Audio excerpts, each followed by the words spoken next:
Harry and Meghan Markle are panicking. They can try and spin the Andrew Mountbatten-Windsor situation for them as much as they like. Meghan Markle doesn't just have a type in relationships, it's a pattern in how she moves with people.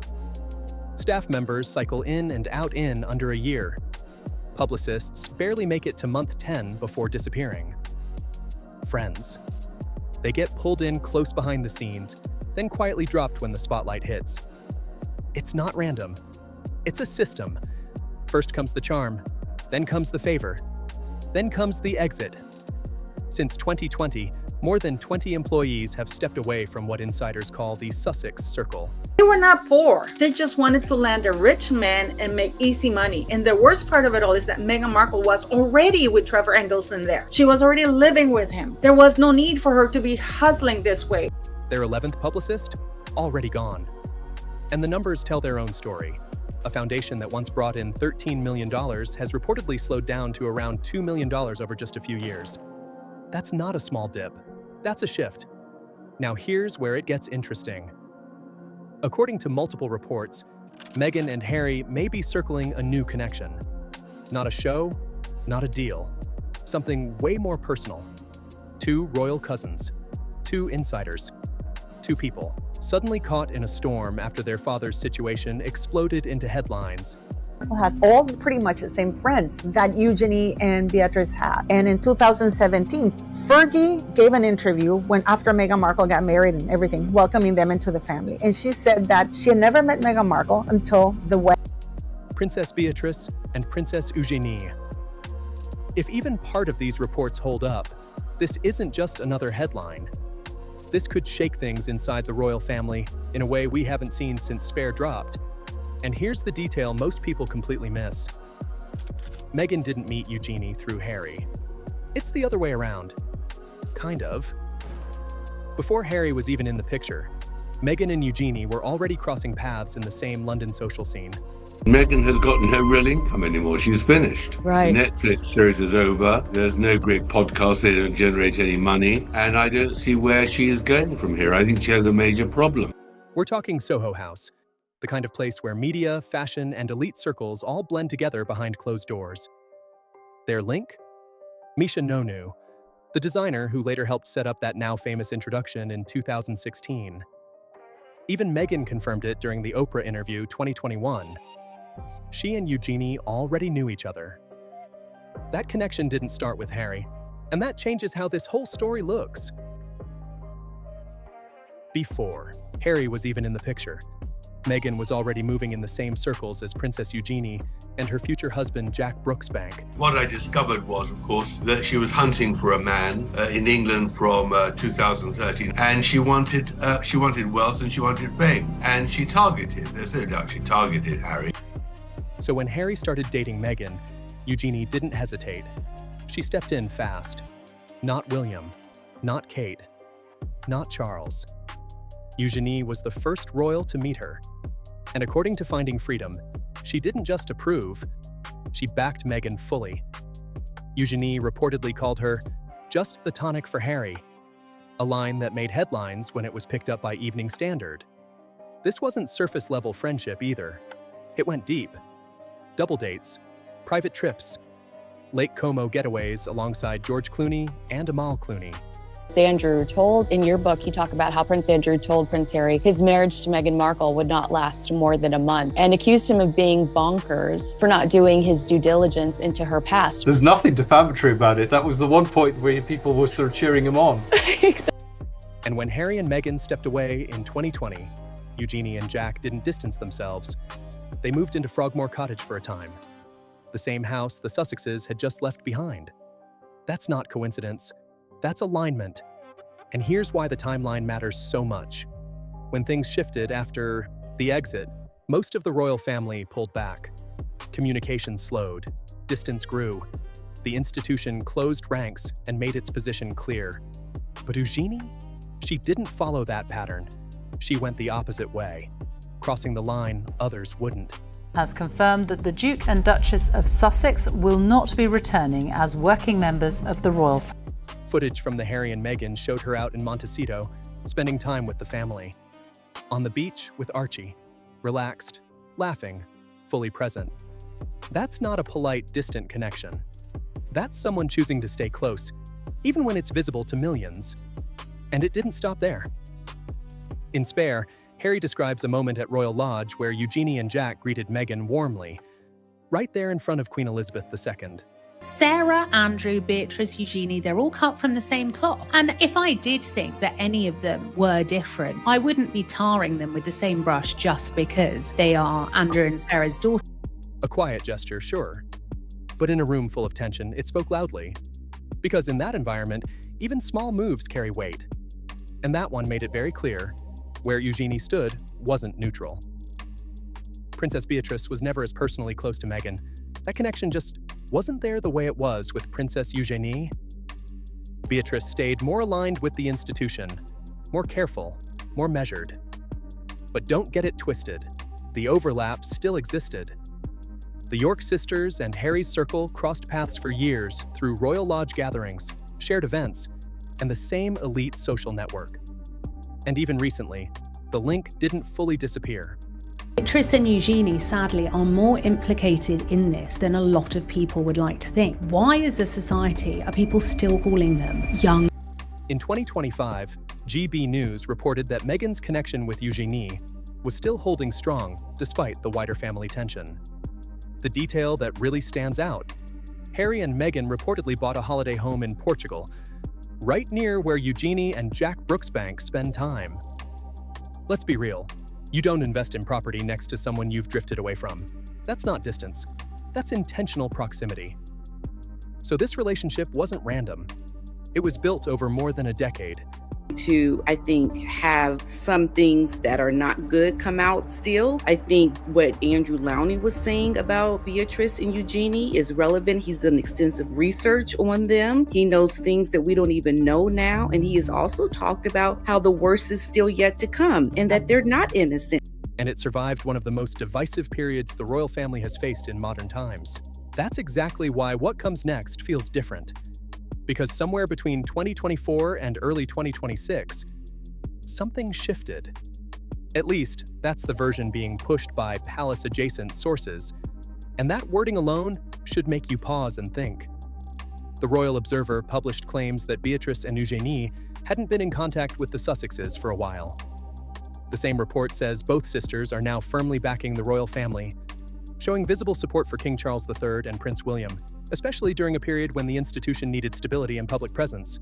We've got two sisters who are driven by money. They love elevating their social status. They are, I'm afraid, the daughters of two of the biggest grifters of all time, Sarah and Andrew. Royal biographer Tom Quinn echoed that narrative. He suggested the sisters may still feel like outsiders emotionally, but publicly, their actions are lining up with the firm more clearly than before. And then there's the detail that really raised eyebrows. Eugenie was reportedly seen meeting Piers Morgan, one of Meghan's most outspoken critics. Now pause for a second. That doesn't automatically mean alliances changed, but it does add pressure to the narrative. And it shows how quickly perception can flip when even one move looks off. Because right now, you've got two competing stories: loyalty or quiet distance. And the truth is probably sitting somewhere in the middle. Are these two girls innocent in all of this? Or actually, at some point, do they have to take some responsibility? They were adults. Around the same time, Sarah Ferguson started putting distance between herself and Meghan, and that timing wasn't random. In early 2026, Daily Mail pushed a sharp angle. The fallout surrounding Prince Andrew could completely fracture whatever connection was left between Meghan and Princess Eugenie. The logic sounds simple on paper, maybe a little too simple. One side carries heavy tabloid attention, the other is tied to long-running controversy. Put those together, and suddenly every interaction becomes a headline waiting to happen. That doesn't mean relationships automatically collapse, but it does explain why pressure builds fast. So yes, from the outside, it looked like the bridge was burning. She was trouble from the beginning, and we saw that very early. The palace tried to suppress those stories about what a nightmare she was with staff, and staff making allegations that she was emailing them day and night and had various demands. And all of this was true. She never wanted to fit in. Meghan gets what Meghan wants. It's Meghan's way or the highway. The sisters appeared to lean back toward the palace, more careful, more aligned, more visible in support of the institution. Less noise, more discipline. That alone doesn't confirm anything, but it definitely shapes perception. And just when things seemed to settle, everything flipped again. In February 2026, News International ran a report claiming Harry and Meghan were supposedly guiding Beatrice and Eugenie toward a potential tell-all direction. Let's slow that down. This claim is based on anonymous sourcing, which always deserves a bit of skepticism. She used the princesses because, oh, I'm the mother of the princesses. Everybody wants to hang around prince and princesses. She wanted to introduce her daughters to really influential people so they could all benefit. Yes, absolutely. According to the article, the idea would be for the sisters to speak openly about their experiences, their upbringing, and the intense public scrutiny around their family history. The report even suggested there could be help connecting them with publishers or interview platforms, with serious money on the table. Then Daily Express echoed the narrative, framing it as something that could shake the royal family if it ever became real. But here's where you need to stay sharp. The comparison being pushed is obvious, tying it back to Spare, the Oprah interview 2021, and the Harry and Meghan. Same playbook, same idea, different players. But that framing assumes intent without proof. They are panicking because they know what is currently being opened up is the previously unspeakable. The fact that the line of succession can be changed. The fact that people can lose their royal titles. And that's where things can get messy fast. Right now, what you actually have is a mix of reports, interpretations, and timing that looks explosive, but isn't fully confirmed. And that gap between what's claimed and what's real, that's where this story either holds or completely falls apart. Take the pain, turn it into content, sell it, and call it speaking your truth. Beatrice, like you said, was the one that ultimately played a pivotal role in Andrew doing the interview with Emily Maitlis inside Buckingham Palace, where he sat down in the palace and lied to the world. That's the narrative being pushed. But slow down for a second, because what you're looking at right now is built almost entirely on tabloid reporting and anonymous sources. No signed deals, no confirmed interviews, no direct quotes from Prince Harry, Meghan Markle, Princess Beatrice, or Princess Eugenie. That part matters more than people want to admit. But social media didn't wait. One viral post ran with a harsh framing, calling the situation manipulation and describing the sisters as being controlled. If they were to introduce me to strangers, I would ask some questions. Oh, this dude's just been released from jail, Mum. Like, what's that about? Especially if I was a goddamn member of the British royal family, where all of my interactions are controlled and are likely to be analysed. And that kind of language sticks fast because it's simple, emotional, and easy to spread. Here's the issue, though. It feels convincing, but feeling isn't proof. You're seeing a pattern being applied to a new situation, not necessarily proven inside it. That's a big difference. Now here's the part most people missed completely. Royal commentator Duncan Larcombe, writing for News International, added a layer that complicates everything. He pointed out that there are historic photos tied to events like Beatrice's 18th birthday, images that have resurfaced in discussions over the years involving figures like Jeffrey Epstein, Ghislaine Maxwell, and Harvey Weinstein. Harry and Meghan can have no such role and come back because half in, half out doesn't work. They don't understand. They are not the stars of the show. There are two stars of the show, and that is Prince William and Catherine, Princess of Wales. We do not want to see the Timu Duchess and Harry back. No, thank you. Now don't jump to conclusions. Being in a photo doesn't equal involvement. But in media terms, that kind of association changes how stories get framed, especially depending on the audience. And that's where the strategy angle comes in.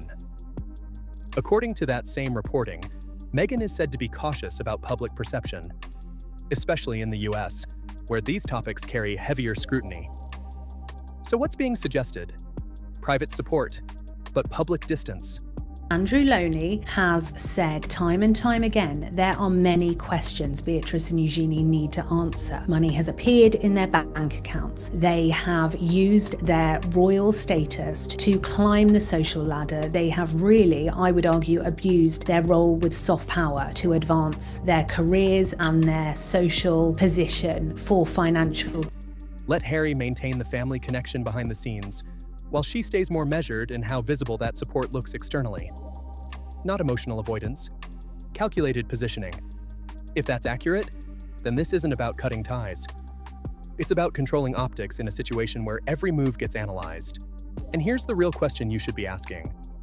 Is this actually a coordinated strategy? Or are people reverse engineering a narrative to fit a story that hasn't been proven yet?